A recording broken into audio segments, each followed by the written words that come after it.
পাশের বাড়ির ছেলে যখন আলোর ঝলকানিতে দেশ বিদেশের নাম কুড়ায় তখন সেটা একটু বেশি স্পেশাল হয়, হয়ে যায় ইতিহাস। খুব কম বয়স থেকেই নাটকের মঞ্চে দাপিয়ে বেরিয়ে এক অব্যর্থ স্বপ্ন গড়েছিল সে।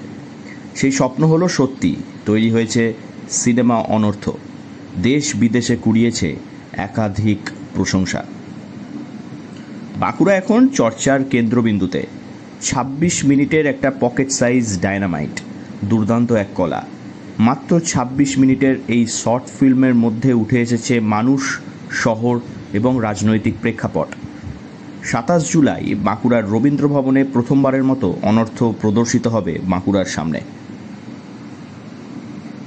ভারতবর্ষের এখনো পর্যন্ত যতগুলো আন্তর্জাতিক চলচ্চিত্র উৎসব হয়েছে সেখানে পাঠিয়েছি এবং সেখান থেকে আমরা কিন্তু কোনো না কোনো বিভাগে পুরস্কার জিতে নিয়ে এসেছি।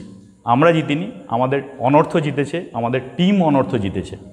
এবং আমরা বলতে পারি আগামী ২৭শে জুলাই রবিবার বাঁকুড়া রবীন্দ্রভবন মঞ্চে আমাদের রবীন্দ্রভবন মঞ্চ বলবো না, রবীন্দ্রভবন হলে আমাদের অনর্থ মুক্তি পেতে চলেছে। পাবলিকেলি এই প্রথম অনর্থ বাঁকুড়ার বুকে মুক্তি পেতে চলেছে এবং এই অনর্থ ইতিমধ্যেই আন্তর্জাতিক সম্মান পেয়েছে। মালয়েশিয়া আন্তর্জাতিক চলচ্চিত্র পুরস্কার এবং জাপান আন্তর্জাতিক চলচ্চিত্র উৎসব, এই দুই উৎসবের থেকে ইতিমধ্যেই সম্মান নিয়ে ফিরেছে অনর্থ। নেপাল, ভিয়েতনাম এবং মালয়েশিয়াতেও গেছে বাঁকুড়ার অনর্থ। বাঙালির আবেগের আন্তর্জাতিক কলকাতা চলচ্চিত্র উৎসবেও অনর্থ নির্বাচিত হয়েছে। প্রদর্শনের তারিখ ঘোষণা করা হবে খুব শীঘ্রই। দেখুন, ভালো লাগবে আশা করব।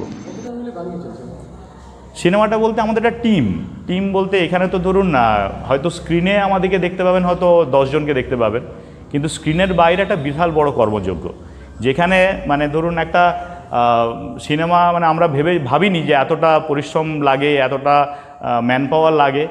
আমরা আমাদের একটা টিম বানিয়েছি। আমি আগেই বললাম যে আমাদের টিম অনর্থ, মানে এই টিমটা টোটালি আমাদের সবার সাপোর্টে এটা হয়েছে। সবার ভালো ছবিটিকে আগলে এবং ভালোবেসে তৈরি করার পেছনে যারা রয়েছেন তাদের অন্যতম ইন্দ্রনীল মুখোপাধ্যায়।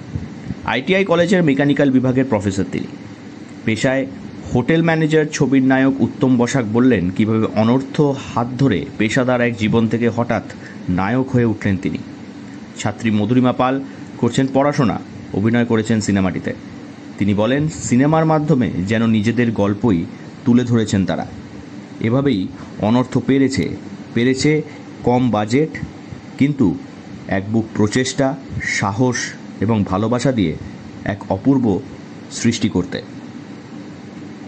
বাঁকুড়া থেকে নীলাঞ্জন ব্যানার্জির রিপোর্ট, লোকাল 18 বাংলা।